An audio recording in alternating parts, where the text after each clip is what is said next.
Hello and welcome to the basement.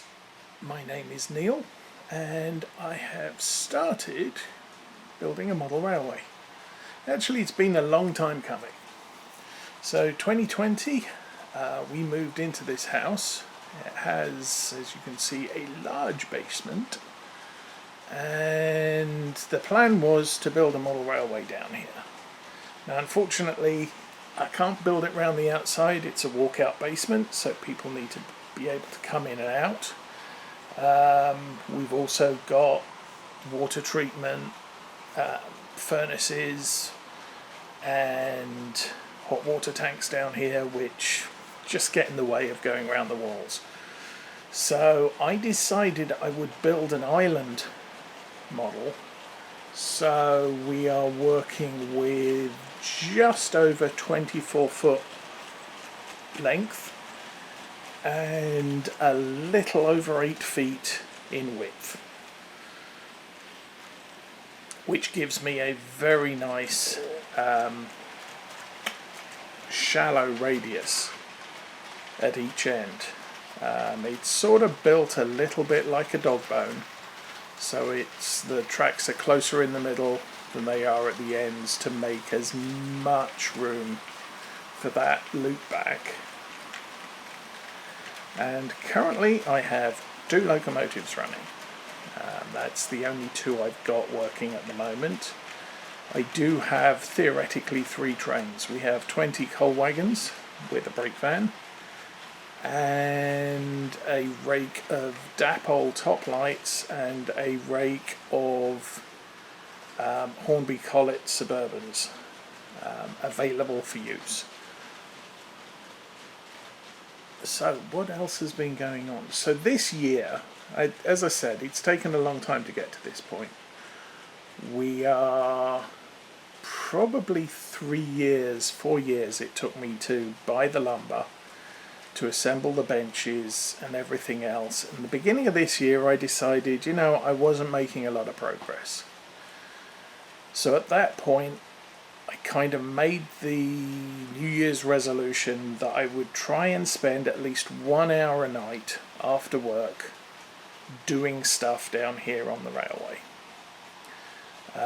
First plan was to get the roadbed done, and that took me probably the end of February. I completed that. Once the roadbed was down, we're working on 1/2-inch ply with 1/2-inch foam insulation board with 3mm cork on top. So I got the foam board laid and then started working on the track work. So I placed the track end of March. We were done with the mainline area of the station, and then the plan for April was to get one track working so I could run trains around one track. Took me a little bit longer than April. End of May I set the goal to have all of the second circuit done, and then by the end of June I plan to have everything wired up, so every track dropper was wired and 2 trains could run simultaneously. So end of June I got that done.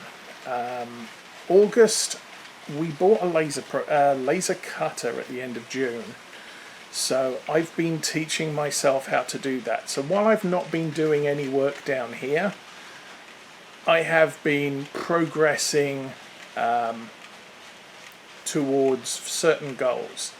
Now, because of the way the station's laid out, I'm going to have to complete that, or at least complete a lot of that, before I can work on the landscaping around the rest of the layout. Which has resulted in I needed to buy all of the turnouts points. I will use various railway language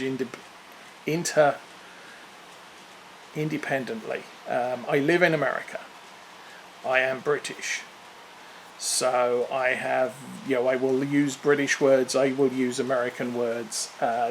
Just bear with me.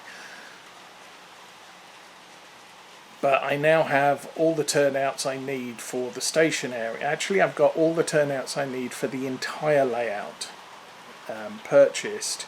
I just need to get around to doing it. The next goal is to create the platforms at least for the station, so I can lay the bay platform siding and the siding adjacent to that. Once that's done, I can start filling in bits. I could do the freight yard or the goods yard and start working on the bits in the middle of the layout where it's very difficult for me to reach. Why are you running so slow? Anyway, so that's the state of play today. I will probably not be releasing regular videos for now. I'll release videos as and when I feel like it. There will be stories. I will give a detail on some of the stock we have here that's running, and slowly work my way into stock that isn't running yet. Most of the issues with the stock that isn't running yet is I do not have enough DCC decoders. I'm working to a budget, so I can do what I can do each month. Potentially I can get one locomotive running a month. I can possibly add to the rolling stock that is available for use. I've decided to use KD couplers on all of the freight, all of the locomotives, and the passenger rakes at each end. Passenger rakes don't get shunted, so it's it's a formation of coaches. So KD at the front and back, so I can swap locomotives around. I'm using magnetics for the interconnects between each of the coaches. They're reliable, they're cheaper than the KDs for a pack, and as I said, you're not going to be uncoupling and coupling them. However, magnetics does make it easy to remove a coach from a rake, which can be a challenge using tension locks. Not so much of a challenge using KDs, but I don't want coaches coming apart if we're going over uncoupling areas. And the mogul's back again, almost.